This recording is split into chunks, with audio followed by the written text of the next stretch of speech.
Alright, Ronan MMA, welcome back to the channel. Now, we are here to recap and review UFC Fight Night Vettori vs. Cannonier. I am not going to go over every single fight because I didn't make any picks, and to be quite honest, I missed some of the prelims fights due to my VPN messing up about halfway through. So I'm going to go over some of the fights on the prelims, and then I'll cover the majority of the fights, or all of the fights on the main card. But I also there were a lot of noteworthy performances, so it's unfortunate that I missed some of them, but I don't want to go and talk about the fight just looking at the stats. I would have much rather watched it, but we are going to start with Dan Argueta versus Ronnie Lawrence. So this to me was this to me was it started a trend of bad officiating, and it was very unfortunate for both guys.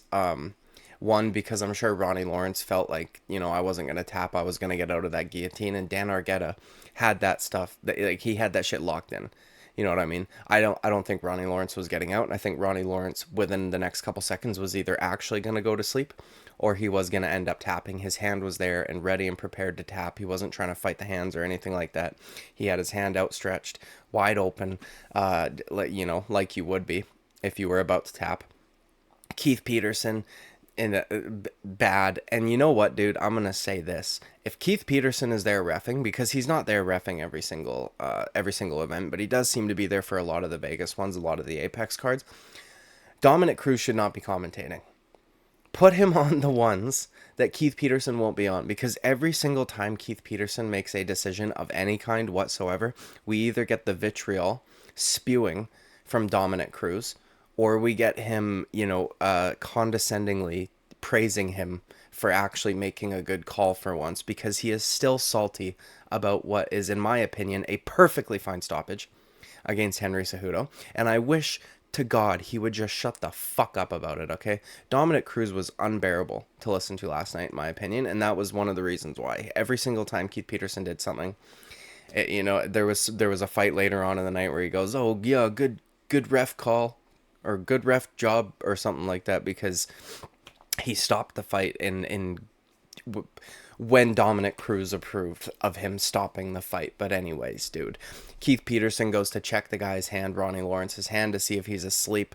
For some reason thought he was asleep, even though his hand wasn't like totally flopped over.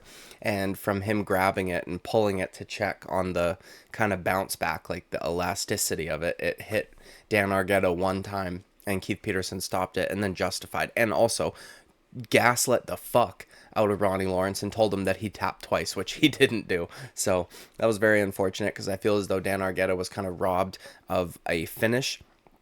Not only that, he was an underdog. You know what I mean? He wasn't even supposed to win that fight on paper, and he had a phenomenal, dude, I just about added an R to that word for some reason, phenomenal performance. And it got kind of fucked over by the prospect of a no contest when he was in full control of that fight. And as I said, in a few seconds, I feel as though we would have either seen a tap from Ronnie Lawrence or he would have gone to sleep. So very unfortunate for Dan Argueta, and he only gets half his fucking money, not eligible for a performance bonus. So very unfortunate all the way around, and again, in my opinion, kicked off the bad reffing. So we're going to jump to another moment. Carlos Hernandez versus Denis Bondar. I can't remember what that guy's name is off the top of my head now, that ref, but he's been pissing me off. Jared fucking, hold on a second, I'm going to Google that because that's bugging me. Jared Galel or Jared something like that. He really bugged me last night, and this one, Jaron Villel. See, you know what's crazy? UFC referee Jaron Villel gets fired in 2001. Why is he back? You know what I mean? If this is the guy's name, I don't want to be spreading misinformation, because that would be bad. Jared Revel. No, that's a fighter. Yeah, Jared Galel, referee. Okay, anyways, dude. That was one of the worst displays of refereeing I've seen ever. And I don't know if Herb Dean was the one that told him not to take a point from Denis Bondar, but because in this fight, Herb Dean was the one who was in control of the replay. Like, he was the guy at the desk for the replay. Carlos Hernandez, phenomenal performance, beat the brakes off of Denis Bondar, or whatever the fuck his name is. at the end of the second round, which he had won, by the way, on his knees, fully on both knees, not on one knee, not hand on the mat, on both knees. The easiest to completely 100% grounded opponent. This fuckboy, Denis Bondar, walks right up to him, hands down, as if he's the fucking Punisher, and throws a knee to his head. And I get it. It didn't land that crazily. You know what I mean? It wasn't totally flush. Like, it did kind of hit the temple area, but it was more from, like, a side diagonal angle, not, like, directly on. And props to Carlos Hernandez, not faking it, being a little bitch, gets up and fucking shakes it off. But that was one of the most blatant fouls I have ever seen in my life. It was clearly not going to the body. It was not going anywhere. Herb Dean said their reasoning for it was that it was inadvertent, so accidental, and that it bounced off the shoulder and hit the head, which was just simply not the fucking case. If you are not going to take a point for that, what the fuck do you take a point for? That was the most blatant foul ever. He broke the rules so blatantly, realized he did immediately, and then was trying to apologize, like, oh, fucking bowing to him and shit like this. How could you not take a point for that? First of all, that was mind-blowing to me. That it actually irritated me. And then, the end of the third round, Carlos Hernandez goes for it, man. Not resting, knowing that he's probably won the first 2 rounds. And good reason, because judges fuck up a lot. Carlos Hernandez goes for it, does a phenomenal, beautiful trip, KOs Denis Bondar with the impact, and then fucking lights him up with elbows. And I just said Dominic Cruz was unbearable to listen to. His argument actually made the most sense. And I'm glad that he kept reiterating that to him that was a knockout, because who is to say whether or not the KO happened from his head hitting the mat, like a Rose Namajunas type situation, or even fucking, what's his face, dude, the Monkey King, the super sussy zesty dude who slammed that guy. But either way, who's to say that KO didn't come from his head smashing against the mat, or that it came from that inadvertent, completely clash of heads? Also, there was 2 seconds left. You didn't notice the clash of heads, pardon me. You stopped it due to the elbows that were lighting up his fucking face. And then you want to retroactively be like, oh wait, did their heads maybe collide there? Like, are you fucking kidding me, dude? Carlos Hernandez, another man on this card, in my opinion, you guys can let me know what you think, but I think he was robbed of a decision. And my wife thought it was bullshit also. She was watching it with me, and I said, you know what's bullshit about that is he's not he's not going to get a performance bonus. And he could have, because that was a phenomenal performance he put on. That finish was absolutely brutal. That was a brutal, violent finish, the type that we love to see. And something that I want to point out, the reason why I picked these 2 fights to talk about, because there were a couple finishes, a couple really good finishes on the prelims, where there's a theme that goes on, dude, that Paul Felder wouldn't shut the fuck up about. And other guys do this too. A lot of other guys do this too. Oh, I wouldn't want that job. They have the hardest job besides the fighter. That's a hard job. I wouldn't want to be in there. Fuck off. That is not a hard job. Are you kidding me? Do you know how many fucking fans that know the rules 100 times better than these fucking Muppets would love to get a refereeing job in the UFC? Do you know how many fucking fans who know the rules better than the retard judges would love to get a judging job in the UFC, but they can't because of like nepotism and corruption or whatever the fuck? Like, these guys consistently fuck up scorecards on a regular basis, and they just don't ever get punished, and it is absolutely mind-blowing to me. And then I was freaking out because I thought, you know what, dude? He just got a finish, left the judges out of it. They overturned the finish, which I thought was bullshit. And now he has to go to the scorecards with retard judges who, thank God, got it correct in this instance. But I was waiting for a robbery about to happen, because that's just the judges. And it's bullshit, dude. It's not a hard job. You literally walk, you have the best seat in the house. You're walking 10 feet, 20 feet away from a high level MMA fight going on right in front of your face. And all you have to do is look out for eye pokes, low blows, and the grounded fucking knee of Dennis Bondar and take a point when that happens. You don't have much you need to worry about. You know what I mean? And for Paul, oh, that's such a hard job. I wouldn't want to do that job. Shut the fuck up. Stop giving these guys so much credit. It's not a hard job. And when you say dumb shit like that, that's why they are like exempt from any consequence whatsoever. It's not a hard job. The rules are straightforward. You should know your job by now. You've been doing it forever, especially guys like Herb Dean and Keith Peterson and Sal D'Amato and the judges also.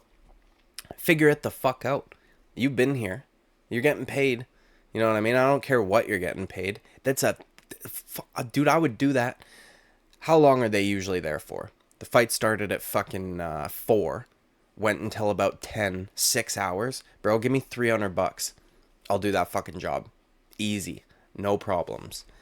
Carlos Hernandez, phenomenal performance. Robbed of a fucking finish. Robbed of being eligible for a performance bonus. Dennis Bondar is a fucking clown who blatantly, illegally kneed a guy in the face. Then, when he was grounded, got no point deducted, but then had the finish of him overturned due to a small clash of heads in a beautiful takedown. So goofy to me, man. That drove me nuts. Anyways, moving on up to, I'm going to jump straight to the main card now, because this is when I was finally able to get my VPN to start working. It was kind of going in and out. I missed the first fight, and then I watched, I think, the next 2 or 3 or 4, something like that, and then it just kept fucking up. Anyways, Nicholas Dalby versus Muslim Salikhov. Phenomenal performance by Nicholas Dalby. He was obviously an underdog in this fight. Muslim Salikhov is one of those, Russian Dagestani dudes that people fear, and Nicholas Dalby showed us there's no reason to. He beat the brakes off of him. That was a great performance, man. He was just doing way more damage. That was the difference. When he would hit Muslim Salikhov, you could tell. You know what I mean? Like in that first round there, the total strikes were 22-27. Significant was 21-27 in favor of Muslim Salikhov, and then the next were close in favor of Dalby, but just the amount of damage he was doing. And then that round 3 was phenomenal. He put on an absolute clinic, outstruck him by more than a factor of 2, beat the brakes off of him. Great performance by Nicholas Dalby. Yeah, man, I don't know what else to say. That was a phenomenal performance, and he seems to be on a bit of a tear lately. So it'll be interesting seeing how far he can take it. Moving on up to quite possibly one of the best finishes of the night, or probably the best finish of the night: Manuel Torres versus Nicholas MOTTA. Dude, holy shit! And not just that, he fought through some fucking adversity.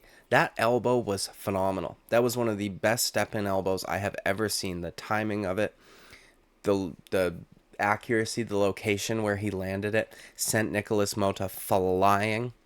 And yeah, Paul Felder, dude, I'm getting sick of him too, bro. I hate to just be shitting on the commentators. I can't stand like he's all upset and hurt by what's happening. Like, shut the fuck up, dude. They're in a fight. He literally said super unnecessary regarding the elbows for the fight that got overturned to a decision. Fuck, I can't remember the guy's name now. Carlos Hernandez. I don't understand how that, like, super unnecessary. Shut the fuck up, you stupid fotch. You going soft because you don't fight anymore? Like, what the fuck, dude? I mean, dude's got to be fair in this one, he said, oh, a fighter's just doing what a fighter's supposed to do, but those were not needed. Those were not necessary, he says. Shut up. Oh! He sounds like a fucking grandma, dude, watching, like, her grandson's lacrosse game, and she didn't realize how violent the sport was. Or, oh! That's literally what he sounds like, dude. The fucking drama teacher, whatever, fucking play actor, whatever he is. Anyways, dude. Phenomenal by Manuel Torres. That was absolutely savage. There are so many good Mexicans right now, and it's going to be pretty exciting to see how far he can go in the lightweight division also, because he is young. He is very talented. We saw him get cracked and tagged multiple times from Nicholas MOTTA, who seemed to be throwing very fucking hard. That was a great shit. That was very fun. And it was cool to see him get tagged, even like stunned at one moment, and then make the adjustment too.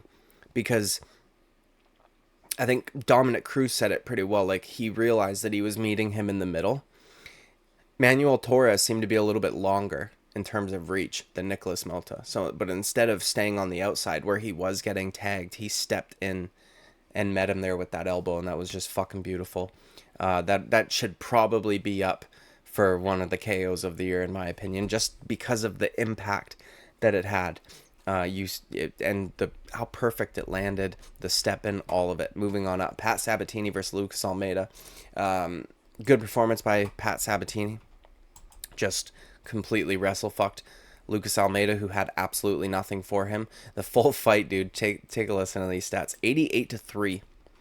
However, the significant strikes were 27-2, but still, I mean, that's a massive differential, and that all came from round 1, right? Round 2, he threw 7 total strikes. 4 of them were significant. Got the finish with the submission. It was good performance by Pat Sabatini. He split Lucas Almeida's face open, if I'm not mistaken, and yeah, it was a good performance, man. Featherweight, again, another guy who's going to be interesting to watch moving forward to see how far he can take it. All right, now we're moving on up. Armen Petrosyan versus Christian LEROY-DUNCAN.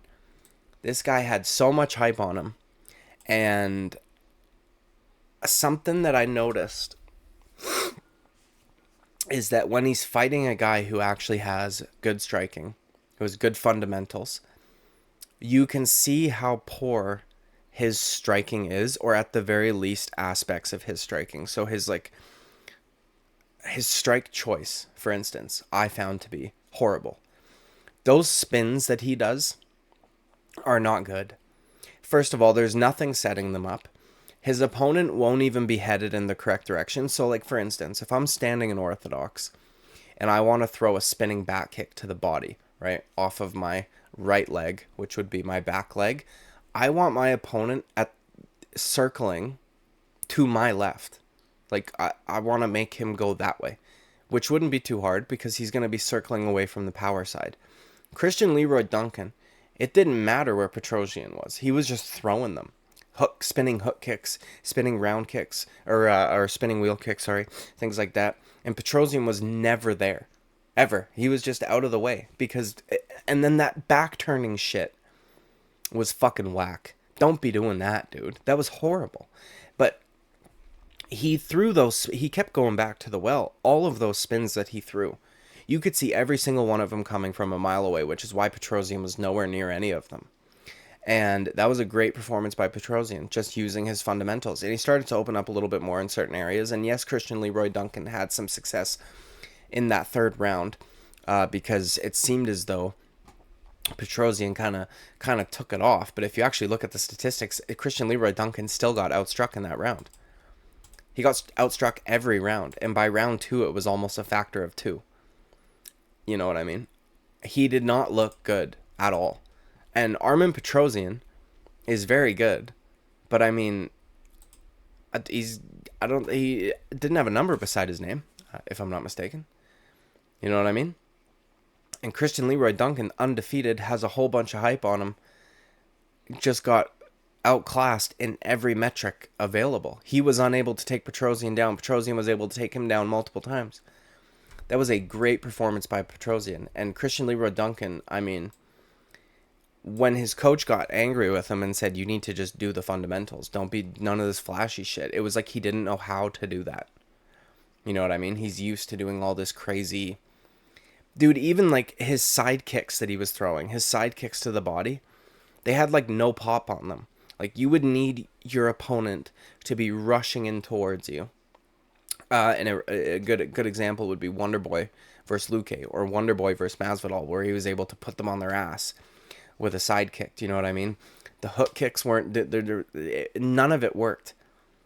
And I wasn't trying to shit on Armen Petrosyan, by saying, oh, well, he wasn't even ranked. What I was trying to point out is that Christian LEROY-DUNCAN would get fucked by some of the guys at the top of the division, in my opinion. And he was lucky that it was just Armen Petrosyan this night, because my God, dude.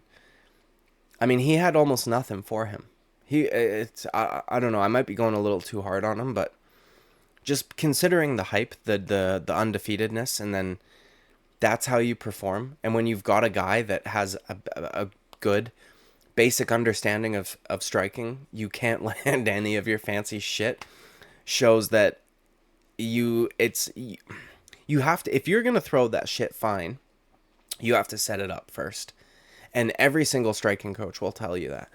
You know what I mean? Like, I know Dwayne Ludwig telling TJ, just blast the kicks naked. You don't need to set everyone up. That's different. TJ was throwing round kicks. Those are basic, fundamental kicks. Do you know what I mean?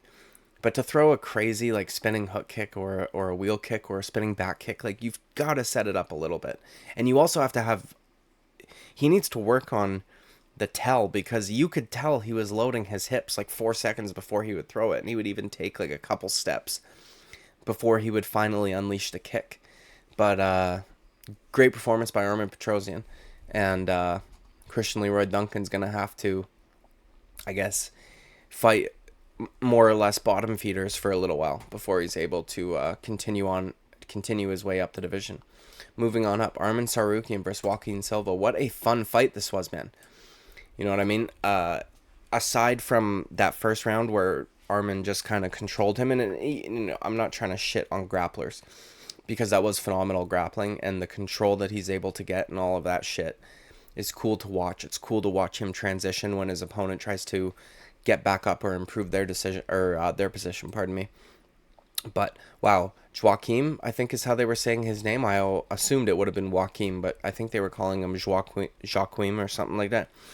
Silva, man, that guy stepped up.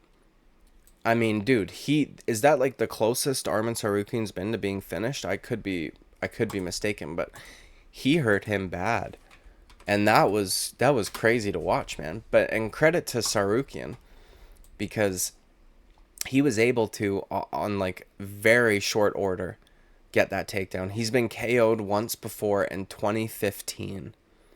So it's been, 8 years since he's been knocked out or finished in any way. And he's fought guys like Islam Makhachev, Damir Ismagulov, Mateusz Gamrot. You know what I mean? Matt the Steamroller Frivola. Oliver Aubin Mercier, who's like won a couple $1 million at the PFL. I mean, he's fought good competition since he's been in the UFC. That was a very fun fight, and good for him. First, credit to both these guys, actually, because he didn't need to give that guy the opportunity. He was not ranked, and he had a number 8 ranking beside his name, and it's crazy that he's got to fight guys that are not ranked, because he's in the top 10. He's been here for a while. He should be, fighting up, or if not up, like 7, 8, whatever. But he's fighting an unranked opponent. And credit to Silva, who was an unranked opponent willing to fight Arman Tsarukyan and almost fucking finished him in round number 2. That was a great fight. And then Arman's finish of him was phenomenal. It looked to me like he was getting tired. And then he just fucking went for it and just smashed Joaquin Silva. So, great performance by both guys, honestly. And I don't think that people should be saying, oh, well, fucking Arman Tsarukyan almost got finished by an unranked guy. I think that dude hits hard as shit. But I do wonder. It makes me wonder how Arman Tsarukyan would do against a guy like a Dustin Poirier. Or, someone of that caliber. Because Dustin Poirier hits hard as fuck. Charles Oliveira hits hard as fuck and is very accurate. Charles Oliveira has very good grappling from the bottom. He's very good at neutralizing his opponents who are on top. So I would be curious, to see Arman Tsarukyan fight some of these guys at the top of the division. And I hope that they can make that happen. Because otherwise, dude, that'll suck for him, just being stuck in like the high top 10 area. I don't find that fair. He's been doing his job. He's been winning fights. You know what I mean? I want to see him fight one of the guys at the top of the division. So, anyways, dude, moving on up. Main event, Marvin Vettori versus Jared Cannonier. All right, I'm going to start this off. And I do not mean to discredit Jared Cannonier because, well, first I'll say, what a great performance by Jared Cannonier. But second, what I want to say is that there's no fucking way that man's not on PEDs. Okay? There's no way that he's not on PEDs. He threw the most strikes in middleweight history by like a factor of 100, almost. And in that second round when he almost got Vettori out of there, pardon me. I thought for sure he was going to be gassed. And then I thought Marvin Vettori was going to take over after that round, because what a fucking chin that guy has, first of all. That's incredible. I can't believe that he ate that many shots and just kept coming. But I for sure thought that Jared Cannonier was going to gas out. 94 total strikes, 82 significant strikes. That's round 2. You know what I mean? And I think that he thought he was about to get Marvin Vettori out of there. So I think it appeared that he emptied the gas tank. And then in between rounds, he just filled it, I guess. Because every round, his output was insane. And it's not even like he really slowed down all that much. In round number 1, he landed 29 significant strikes. In round number 5, he landed 49. And that was only of 82. So in round number 1, he threw 66. In round number 2, he threw 125. In round number 3, he threw 81, 57, 82. Like, he was not slowing down. You know what I mean? That was phenomenal. And it's unfortunate because when this fight was made, I thought, it doesn't fucking matter who wins. Because neither of these guys, in my opinion, should get another chance at Israel Adesanya. Because if Jared Cannonier had gone out in his fight against Israel Adesanya and gotten finished, I would probably be more likely and more willing to see a rematch, just because I know that means that he tried. You know what I mean? If he gets KO'd, like Robert Whittaker got KO'd because he was going for him, right? Paulo Costa got KO'd because he was going for him. Jared Cannonier didn't get KO'd because he didn't do a fucking thing. Marvin Vettori didn't get KO'd because he was kind of in, I don't think Israel Adesanya would have been able to KO him anyways, but he wasn't really willing to engage all that much. So, and he's already had 2 chances to beat him. I don't think they should give Jared Cannonier a fucking rematch, dude. He's old. He did not a fucking thing. If he had a more entertaining fight with Israel Adesanya, I would be willing to do that. You know what I mean? And I know that he might have won 1 or 2 rounds because Israel Adesanya wasn't very willing to do much either. But if they are going to give him a shot after the winner of Duplessis versus Whittaker, they need to have in his contract that he better fucking go for it or he gets cut or some shit. Because I don't want to see another 25 minutes of like leg kicks at range. You know what I mean? I hate to be shitty, but anyways, this was a crazy fight. Vettori looked really good in that first round, if I'm being honest. His head movement looked better. He was stinging Cannonier with some good counter shots. He hurt him at one point, maybe even 2 points in that first round. And Dominic Cruz mentioned something that I've mentioned before on this channel quite a bit when covering, in particular, Michael Chandler, when we were doing the fight film breakdown. Michael Chandler, DP, and Justin Gaethje. Whenever Chandler would switch to southpaw, his defense becomes nil. Now, he doesn't have much to begin with, right? But that means that he needs all that he can get. When he switches to southpaw, because it's not his normal stance, he's still explosive. He can still be offensive, but his defense is garbage. And you saw that with Jared Cannonier in round number 1. And honestly, every time he switched to southpaw, he looked like shit defensively. He didn't know what to do. It was very awkward for him. But then when he he opened up southpaw too. I would imagine to kick the lead leg of Vettori, to have the outside calf kick as opposed to an inside leg kick. But he switched that up, which was good on him, made the adjustment, because that was obviously the game plan, to go in there from the beginning, right? If you open up that way, that was your game plan. And he made the adjustment on the fly, went to southpaw kind of less and less as the fight went on.